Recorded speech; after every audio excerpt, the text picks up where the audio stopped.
Hey guys, Screen Crazy here, just back for another video again. Ha! Definitely not doing these. First of four videos in 4 days, guys. Saturday, I've got the prediction vid. Sunday, I hope to do an unboxing vid because I've got two packages upstairs of DVDs, and I've got four more coming. So hopefully they'll all arrive by Sunday, and I can do a big unboxing vid.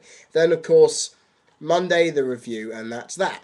This video, though, is a small little response to the Kid of Wrestling's top 5 gimmick slash stipulation matches. Now, this is off the top of my head because I'm trying to really think about it. I thought about this briefly before I came and done this. I thought there have been so many gimmick type matches over the years that WWE have done, at least, that I really have caught on to. Well, a few of them anyway. And here they are, from 5 to 1, just to make it easier on you. Number 5 is the Iron Man match. Now, there's a lot of reasons why I love this match. It has the potential ingredients for just about everything you can have in a wrestling match. You can have technical mat wrestling. If there's no DQs, you can have a lot of hardcore violence and spots. You can have high-flying aerial moves, outside in the arena type brawling. And the good stuff to build suspense when a clock is ticking down, submission moves working to their best. And in that opinion, that match just has it all. I mean, you can name a few of the best ones. Rock vs. Triple H at Judgment Day 2000, Angle vs. Lesnar on SmackDown. How that did not go to SummerSlam is a bit stupid. That would have been brilliant for SummerSlam. I even think the Orton Cena match at Bragging Rights 09 wasn't that bad, despite the 30-second intervals. There's no such thing as a rest period. That rest period idea really limited this match down for me. I was going to put it a little higher, but number 2, number 3, number 4, but 5 is where I believe it should be placed adequately. Number 4, and there's a bit of nostalgia value, is the Buried Alive match, because despite the fact these matches are often, as the obvious, you can look at the last two we've had from Survivor Series 2003 and Bragging Rights 2010, you can look at those and say, that was mostly just one guy dominating, or basically a brawl, and then a big, obvious brawl to the finish where one guy interferes and costs the other guy.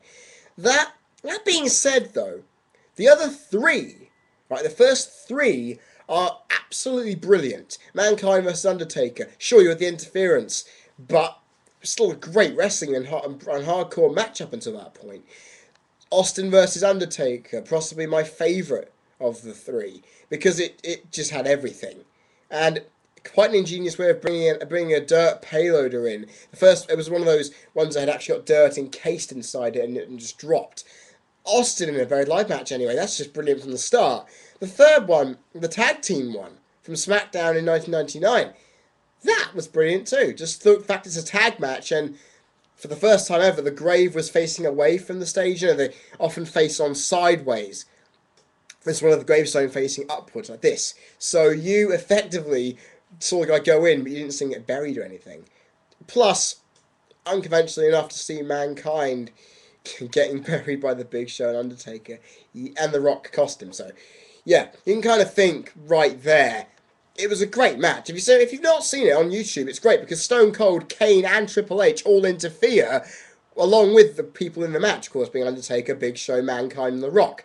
And the tag team titles are on the line. It was manic. And because of that nostalgia of the Buried Alive match selling Survivor Series 2003 for me, it's always been a favourite of mine. And I always thought that match would appear at WrestleMania 23 because I featured it in the build-up for the Undertaker Batista match. But no way. No, I really was annoyed that didn't get done. Number 3, the Elimination Chamber. Simple. It's a ridiculously epic idea of fusing an elimination style match and a cage structure all into one. It's always good. Sure, the brutality may not be in, but you get to see really innovative spots. Really innovative spots. RVD and John Morrison, and even Rey Mysterio. The cruiserweights are really good in this match. The heavyweights can also be good. If you see what the Undertaker did to MVP, suplexing him off the top of the chamber pod, it's fucking epic. And the fact is, this match has a lot of unpredictability about it because it is legitimately epic. It is legitimately epic. And I will put this forward. There is, okay, you can predict an Elimination Chamber winner. But when, say you predict Edge to win, and he comes out one of the first two, you're thinking, oh, hold on a second, he might not win this. And it's just get that sense of, I may not get this right. This is seriously unpredictable. Is one of the reasons I love it, because despite the brutality may not be there, you can still go through the plexiglass. You can still get thrown face first into the chains, put onto that steel, which would be effing painful, guys. And in that sense, it's always been one of my favourites. Never mind the fact that you can have main eventers, jobbers, small guys who could be in mid-card going up to upper card. You could see all kinds of people in this match. And that way it's made it quite good for me. Therefore, it gets number 3. Number 2, this was a little bit of a toss-up between, well, I don't know if you're on number 1, obviously. Which one will it be? I'd have to go for number 2, Hell in a Cell. Now that might be quite controversial because I love both Hell in a Cell and Tables, Ladders and Chairs equally. However, if you look at which one has put on more quality matches, TLC will always come through. Now, Hell in a Cell has had some of the best matches that I can remember. There are loads of them. Loads of good Hell in a Cells. HBK Undertaker Mankind, Triple H Cactus Jack, Triple H Chris Jericho, Triple H Batista, Undertaker Brock Lesnar especially. That's a fucking epic match. And then, of course, Undertaker Edge, McMahon, the McMahons versus DX, McMahon and Big Show versus DX, Batista Undertaker as well was an absolute great match. But then when you go past that, now I would have loved to see Shawn Michaels, Chris Jericho inside Hell in a Cell, but obviously that never would have happened. And also, don't forget the Armageddon Hell in a Cell as well. Cannot forget about that.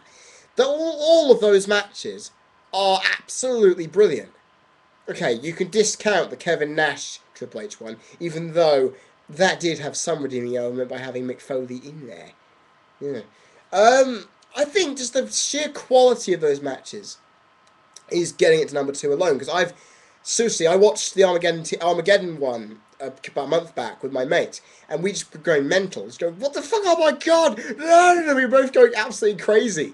The only problem with Hell in a Cell is, I would not say Elimination Chamber has been affected by this PG style booking, because the Hell in a Cell has. You kind of expect Hell in a Cell to have the blood, to have the really sick spots, the intensity, I'm going to beat the holy shit out of you because I'm inside this structure. You made me take it this far kind of feud aspect. And the fact is, the Lesnar, Undertaker, Batista, Triple H ones obviously exemplify that. And I keep thinking, since Hell in a Cell pay-per-view got introduced, the match hasn't been the same. Which is why Tables, Ladders and Chairs is the top match. Because Tables, Ladders and Chairs, if you include the Triangle Ladder match as well, because it was kind of the same, because there was tables and there was chairs, or there was probably just tables. But from WrestleMania 2000, from SummerSlam 2000, from 1, 2, 3, and 4, all of them, including the SmackDown one from 2001 and the Raw one from 2002, those 4 bona fide classics. You do not need to step any further away from that. They are the bona fide classics of TLC. Sure, the Ric Flair Edge one was good. The Edge John Cena one was fantastic. The Jeff Hardy CM Punk one, brilliant. I think there's Undertaker Edge one, which I didn't see. Well, I really wish I did. And of course the Jerry Lawler Miz one was good for what it was. I'd say. Oh yeah, don't forget Fatal 4-Way TLC between the World Heavyweight Championship at TLC last year, and of course, if I could forget it, DX versus Big Show and Chris Jericho.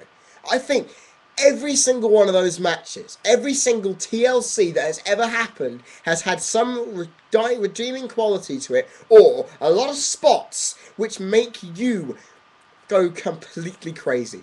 Now, there has not been a bad TLC. Try and prove me wrong. Somebody out there, if you want to, on anything I've said, put your opinions in that comments box. Have you found a TLC that you thought was a bit? because I haven't found a bad TLC, and that is why it's my number one, because I have never been disappointed by a TLC match.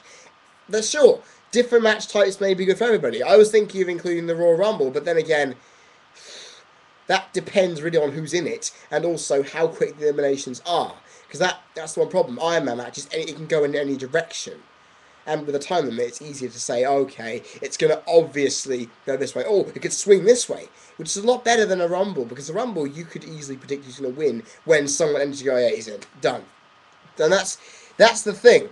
I would have put Rumble in there, but an Iron Man match just seemed more plausible. So there you go. TLC, my favourite gimmick match style stipulation match, whatever it is. And guys, I hope you enjoyed me talking about this. I will be, like I said, I'll be back tomorrow for the Money in the Bank predictions. Hope you're going to be there. I am Cream Crazy, you have been people watching, and I am ready to go have some dinner because I am fucking starving. See ya.